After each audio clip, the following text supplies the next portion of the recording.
Assalamualaikum warahmatullahi wabarakatuh.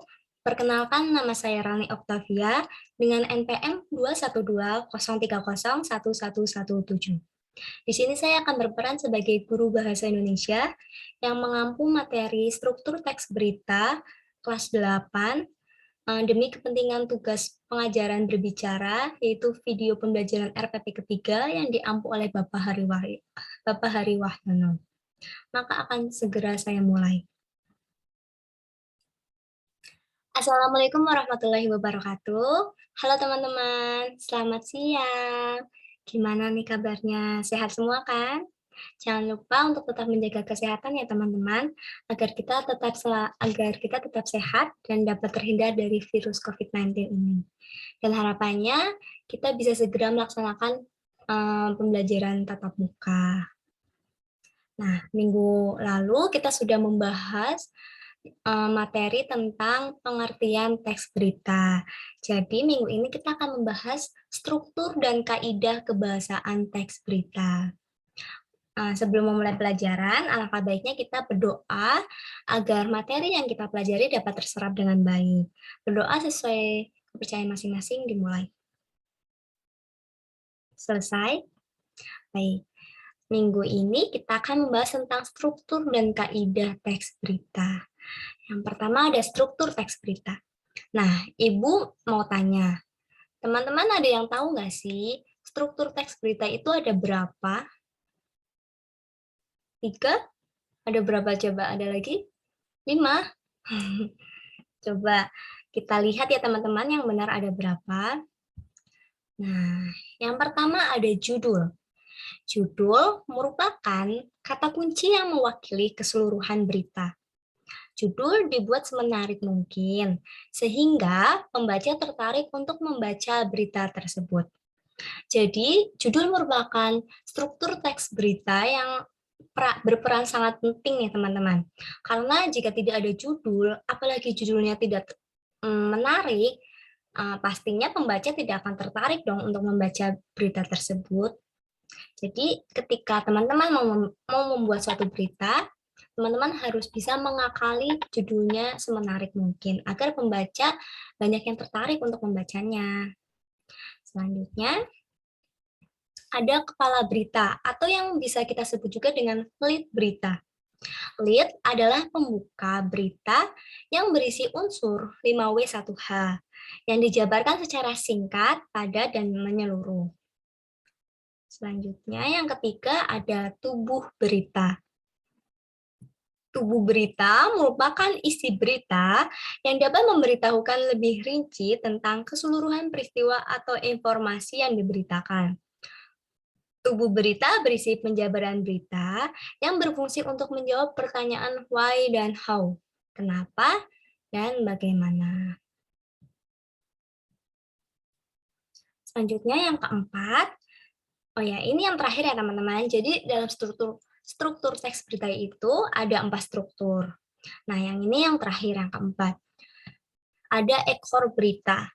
Ekor berita berisi hal-hal lain yang jika dihilangkan oleh editor tidak terlalu berpengaruh terhadap substansi atau pokok bahasan berita tersebut. Misalnya nih, daftar nama orang-orang yang mengalami kecelakaan. Ada lagi siapa yang mau memberi contoh? Mbak Nova, kenapa? Apa Mbak contohnya? Iya, benar sekali. Daftar nama orang-orang yang mendapatkan hadiah, undian hadiah. Benar sekali. Betul, tepat. Kemudian selanjutnya, kaidah kebahasaan teks berita. Teman-teman ada yang tahu nggak, kaidah kebahasaan teks berita itu ada berapa? Berapa? 4, kayak yang struktur. Ada berapa coba yang lainnya? 6? Coba kita lihat ya teman-teman. Kaidah kebahasan teks berita itu ada 5. Yang pertama, penggunaan bahasa baku. Penggunaan bahasa yang standar atau yang biasa kita sebut dengan baku akan memudahkan pemahaman banyak orang karena bahasanya itu standar dan bersifat universal. Dan sebagian besar kalangan masyarakat mudah untuk memahaminya. Contohnya, ratusan pasien COVID-19 mengantre di lobi Wisma Atlet. Jadi mengantre ya teman-teman, bukan mengantri. Mungkin ada yang bisa memberi contoh lagi? Mas Dimas, apa Mas?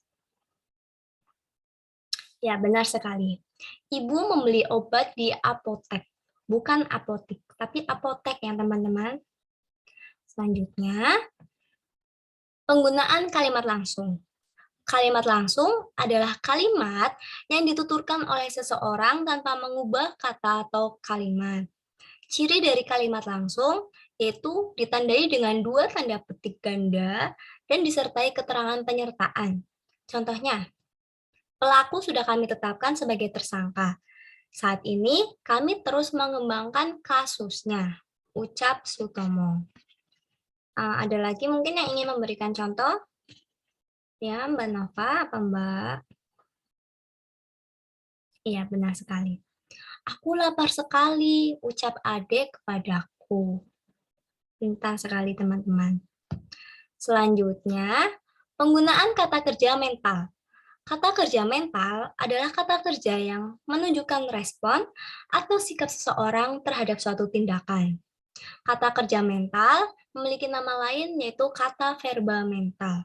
Contohnya, merasa tertipu, para korban lantas melapor ke polisi. Ada yang paham? Bisa memberi contoh lagi? Ya, Mas Caka, apa Mas? Ya, betul sekali.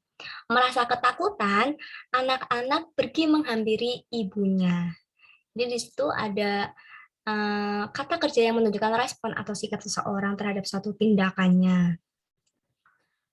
Selanjutnya, yang keempat, ada penggunaan keterangan waktu dan tempat.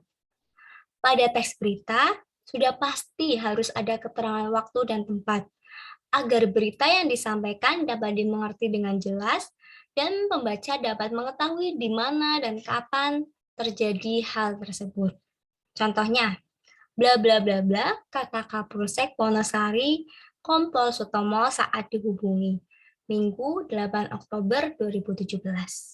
Nah, sekarang Ibu mau tanya, di kalimat yang sudah Ibu contohkan tadi, di dalamnya itu terkandung keterangan waktu atau tempat atau bahkan keduanya. Siapa yang bisa menjawab? Mbak Nada, apa Mbak? Iya, benar. Jadi di kalimat yang sudah Ibu contohkan tadi cuma ada keterangan waktu, yaitu di Minggu 8 Oktober 2017. Selanjutnya, yang terakhir, yang kelima, penggunaan konjungsi temporal. Konjungsi temporal ini disebut juga konjungsi yang berhubungan dengan waktu.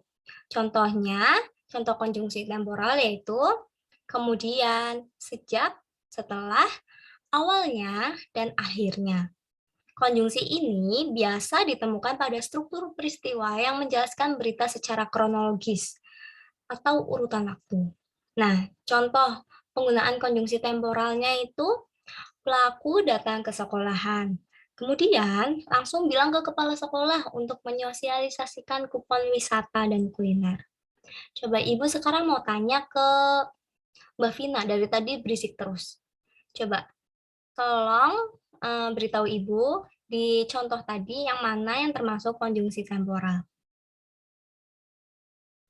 Menyosialisasikan. Salah, Mbak. Yang benar itu kemudian. Diperhatikan lagi ya. Nah, karena Ibu tadi sudah menjelaskan apa saja struktur dan kaidah kebahasan teks berita, selanjutnya Ibu akan memberikan tugas kepada teman-teman. Tugasnya ada 2 soal. Teman-teman di sini bisa membaca dan dipahami dulu ya. Ibu beri waktu 5 menit untuk memahaminya. Setelah 5 menit nanti Ibu akan membahas dan teman-teman bisa raise hand. Apabila tidak ada yang raise hand, Ibu akan menunjuk secara acak.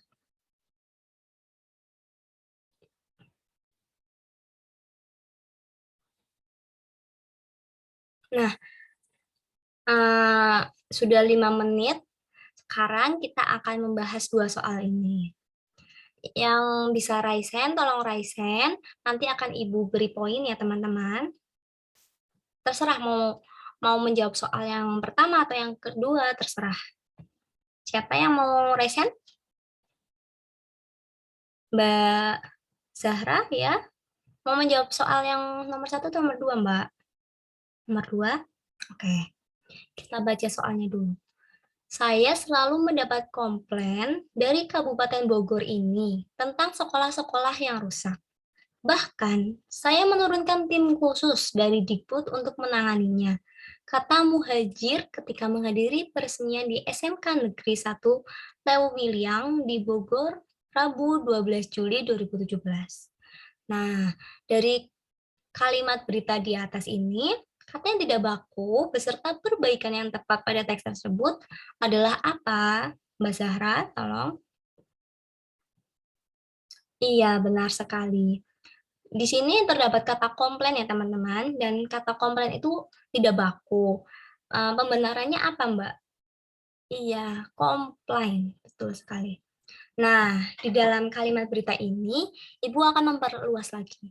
Coba, sekarang Ibu mau minta tolong siapa yang bisa menjawab. Tolong carikan penggunaan keterangan waktu dan tempat. Siapa yang bisa? Mas Jaka, ya? Yang mana, Mas? Iya, benar sekali. Jadi, SMK Negeri 1 Leuwiliang merupakan keterangan tempat dan Bogor, maaf, SMK Negeri 1 Leuwiliang di Bogor, ya, ya, merupakan keterangan tempat. Kemudian Rabu 12 Juli 2017 merupakan keterangan waktu. Maaf ya, Ibu kurang fokus. Benar sekali. Selanjutnya kita lanjut untuk soal yang pertama. Siapa yang mau resen? Mas Dimas, ya. Kita baca dulu soalnya. Pelabuhan Merak dipadati oleh truk-truk pengangkut barang non sembako pada 10 hari menjelang Lebaran, Sabtu 15 November. Kondisi tersebut disebabkan adanya larangan melintas baik truk non sembako pada tanggal 21 sampai 25 November. Dari teks berita tersebut, struktur teks berita di atas merupakan bagian apa, Mas? Ya, kepala berita atau lead berita. Betul sekali. Ibu kira teman-teman sudah cukup paham ya tentang struktur dan kaidah kebahasaan teks berita. Dari tadi banyak sekali yang resen dan dapat menjawab dengan baik. Selanjutnya, karena Ibu rasa teman-teman sudah cukup paham, Ibu akan memberikan pekerjaan rumah. Nah, Ibu akan memberi batas waktu pengumpulan sampai sekarang hari Selasa, berarti pengumpulannya Senin ya teman-teman, pukul 15, pukul 3 sore. Harus sudah diberikan kepada Ibu. Nah, tugasnya itu, teman-teman mendengarkan berita terbaru, bisa dari YouTube, televisi, atau radio.